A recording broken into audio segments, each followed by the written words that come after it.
Is forex trading halal or haram in Islam? ফরেক্সের মধ্যে forex trading করে currency কেনাবেচা করছেন, তো আপনার ডলারের ব্যালেন্স চেঞ্জ হয় না কেন? ফরেক্স ট্রেডিং এ আসার সাথে সাথে আমাদেরকে ভুল ইনফরমেশন দিয়েই আমাদের ফরেক্স ট্রেডিং শেখানো হয় যে আমরা এই মার্কেটে কারেন্সি কেনাবেচা করছি। আসলে এই তথ্যটা টোটালি ভুল। আসসালামু আলাইকুম, সবাই কেমন আছেন? আই হোপ সবাই অনেক ভালো আছেন। সবাইকে স্বাগতম জানাচ্ছি ফরেক্স ট্রেডিং বাংলা অনলাইন একাডেমিতে। আমরা যারা ট্রেডিং নিয়ে ভাবছি বা ট্রেডিং করছি বা ট্রেডিং এ আমরা যারা পুরনো আছি, সবার মনেই একটা প্রশ্ন জাগে যে ট্রেডিং কি হালাল না হারাম। এই বিষয়টা নিয়ে মানুষ প্রশ্ন করতেই থাকে। স্টুডেন্ট যারা নতুন ভর্তি হয় আমার একাডেমির মধ্যে, তাদের ফার্স্ট কোশ্চেন এইটাই থাকে যে ভাইয়া এটা আমরা ক্যারিয়ার হিসেবে নিতে চাচ্ছি, আসলে এটা হারাম না হালাল। ফরেক্স ট্রেডিং শেখার আগে আমাদের জানতে হবে যে ফরেক্স ট্রেডিং এ হচ্ছেটা কি। ফরেক্স ট্রেডিং এ আসার সাথে সাথে আমাদেরকে ভুল ইনফরমেশন দিয়েই আমাদের ফরেক্স ট্রেডিং শেখানো হয় যে আমরা এই মার্কেটে কারেন্সি কেনাবেচা করছি। আসলে এই তথ্যটা টোটালি ভুল। আমরা যদি এই মার্কেটে কারেন্সি কেনাবেচা করি, যখন আমরা ইউরো দিয়ে জিবিপি মার্কেটে ট্রেড করি, তো আমাদের ব্যালেন্স কেন জিবিপি কারেন্সি হিসেবে যোগ হয় না, যেহেতু আমরা কারেন্সি এক্সচেঞ্জ করছি। তো শুরুতে আমাদের এই ভুল ইনফরমেশন দিয়ে যেই সকল মেন্টর আমাদের বলে যে আমরা এই মার্কেটে কারেন্সি এক্সচেঞ্জ করছি বা কারেন্সি কেনাবেচা করছি, তারা সবাই আমাদের ভুল শিক্ষা দিয়ে থাকেন। আজও জানি না তারা প্রপার ইনফরমেশন জানে কিনা। আসলে আমাদের এই বিষয়গুলো বুঝতে হলে আগে বুঝতে হবে যে আমরা যে মার্কেটে ট্রেড নিচ্ছি, এই মার্কেটগুলো কিভাবে চলে এবং ব্রোকার কিভাবে এখানে মার্কেটটাকে পরিচালনা করছে। কোনো একটা লোক এসে যদি আপনাকে জিজ্ঞেস করে যে আপনি যে ফরেক্স এর মধ্যে ফরেক্স ট্রেডিং করে কারেন্সি কেনাবেচা করছেন, তো আপনার ডলারের ব্যালেন্স চেঞ্জ হয় না কেন, এই কোশ্চেনটা করলে না আপনার অবস্থা টাইট হয়ে যাবে। এখন আমি আপনাকে জিনিসটা বুঝাই মানুষের কাছে কিভাবে এটা তুলে ধরবেন। আসুন তবে আগে বাংলাদেশের স্টক মার্কেট সম্পর্কে জানি।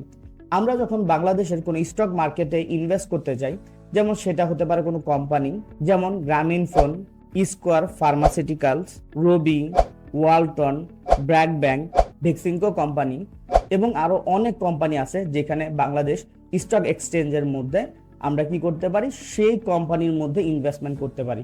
কার থ্রুতে? ব্রোকার থ্রুতে। এখন ব্রোকারগুলো কি?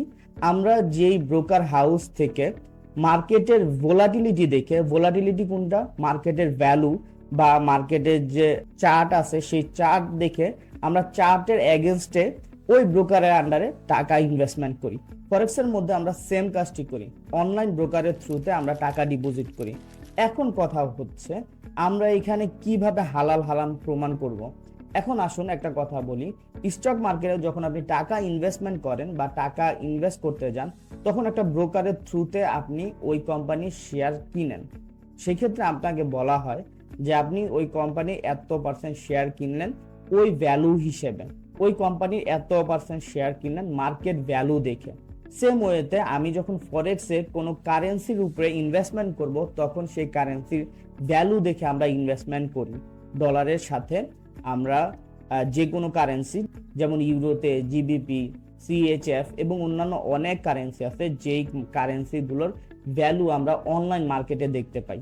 তো আমি কি করি, ব্রোকারের আন্ডারে সেই মার্কেটগুলোতে ইনভেস্টমেন্ট করি। এখন যদি কেউ আপনাকে সব বলে যে এটা কিভাবে হালাল পন্থা হয়, সোজাসুজি একটা কথা বলে দেবেন, যদি স্টক মার্কেট হালাল হয় তাহলে ফরেক্সও হালাল। এখানে একটা কোশ্চেন থাকে যে আমাদের এই ফরেক্স ব্রোকারের মধ্যে লেভারেজ এবং সোয়াইপ ফি কাটে। তো সোয়াইপ ফি আর লেভারেজের বিষয়টা আমি বলে দিই। আমরা সবাই জানি যে ব্রোকারে যদি আমরা ডিপোজিট করতে যাই, লেভারেজ বিহীন আমরা ব্রোকারে ডিপোজিট করতে পারবো না। কিন্তু কিছু কিছু ব্রোকার আপনাকে as a zero account provide করে, জিরো অ্যাকাউন্ট যেটাকে বলি আমরা ইসলামিক অ্যাকাউন্ট, এবং অন্যান্য অনেক ব্রোকার আছে যেগুলো আপনাকে ইসলামিক অ্যাকাউন্ট প্রোভাইড করে। এখন এইটা বাদে যারা ইসলামিক অ্যাকাউন্ট প্রোভাইড করে না, তাদের ক্ষেত্রে কি করা যায়? তাদের ক্ষেত্রে করা যায়, আপনি কখনো একটা এন্ট্রি 12 ঘন্টার বেশি ঝুলিয়ে রাখবেন না। কারণ 12 ঘন্টা বা 24 ঘন্টার পর একটা ট্রেড দীর্ঘ সময় ধরে রাখবেন, তখন বুঝতে হবে আপনাকে যে যখন এই ট্রেডটা আপনি ধরে রাখছেন, প্রত্যেক ব্রোকারের নিয়ম থাকে যে একটা ট্রেড যখন একদিনের অধিক সময় বলতে গেলে আপনি যদি 6টার সময় ট্রেড নেন, সেটা 12টার পরেই একদিন ধরা হয়। তো সেই একদিন ধরে যদি আপনি একটা ট্রেড ধরে রাখেন, তবে আপনাকে ব্রোকারকে অ্যাজ এ সোয়াইপ ফি দিতে হবে।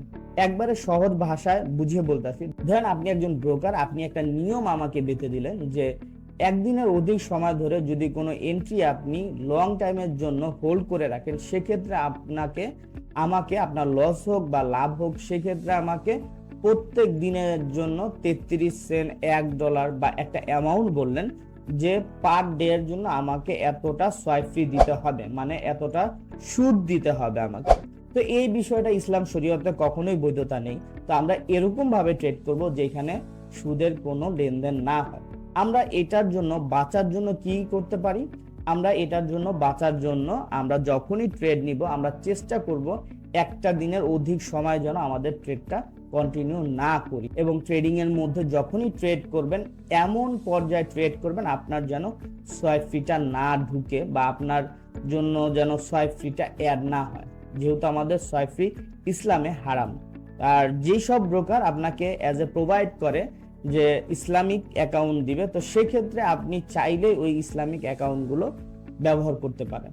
আর লেভারেজের বিষয়, লেভারেজটা হচ্ছে গিয়ে আপনার উপর একটা দায়। যদি আপনি লং টাইম যদি একটা ট্রেড হোল্ড করেন, সেক্ষেত্রে আপনার লেভারেজের উপর প্রভাব পড়বে। তাছাড়া এই লেভারেজ আমাদের জন্য ওইরকম কোনো প্রভাব পড়বে না। আপনি চাইলে কম লেভারেজ নিয়েও ট্রেড করতে পারেন, আপনি চাইলে বেশি লেভারেজ নিয়েও ট্রেড করতে পারেন। তাইলে এখানে একটা কোশ্চেন থাকে যে তাইলে ব্রোকারে কিভাবে প্রফিট নিবে? ব্রোকার নিবে আমার প্রত্যেক ট্রেডে ও একটা কমিশন ধার্য করবে। ধরেন আমি 33 সেন্ট বা 34 সেন্টের একটা এন্ট্রি নিব, তো সেই সেন্ট হিসেবে ব্রোকার আমাকে একটা ধার্য করবে যে তুমি এখন লং টাইমের জন্য ট্রেড হোল্ড করো, কোনো সমস্যা নাই, কিন্তু আমার একটা এন্ট্রির জন্য আমাকে এতটা টাকা কমিশন দিতে হবে। তো আমি আরেকটু সহজ ভাষায় ঘটনাটা বলি। ধরেন আপনি একজন দোকানদার, আপনি আমার সাথে কন্ট্রাক্ট করলেন যে তুমি যখন একটা নতুন পণ্য বা একটা নতুন প্রোডাক্ট নিয়ে আমার দোকানে এসে কেনা বেচা করবা, ওই প্রোডাক্টের উপর আমাকে কিছুটা কমিশন দিবা। তো আমি একবারেই ভেঙে দিলাম, আমার দেখা গেছে ওই প্রোডাক্টটা বিক্রি করতে আমার যদি 10 দিন 15 দিনও সময় লাগে, ওইখানে কোনো ফি কাটা হবে না, কোনো সুদ ধার্য করা হবে না।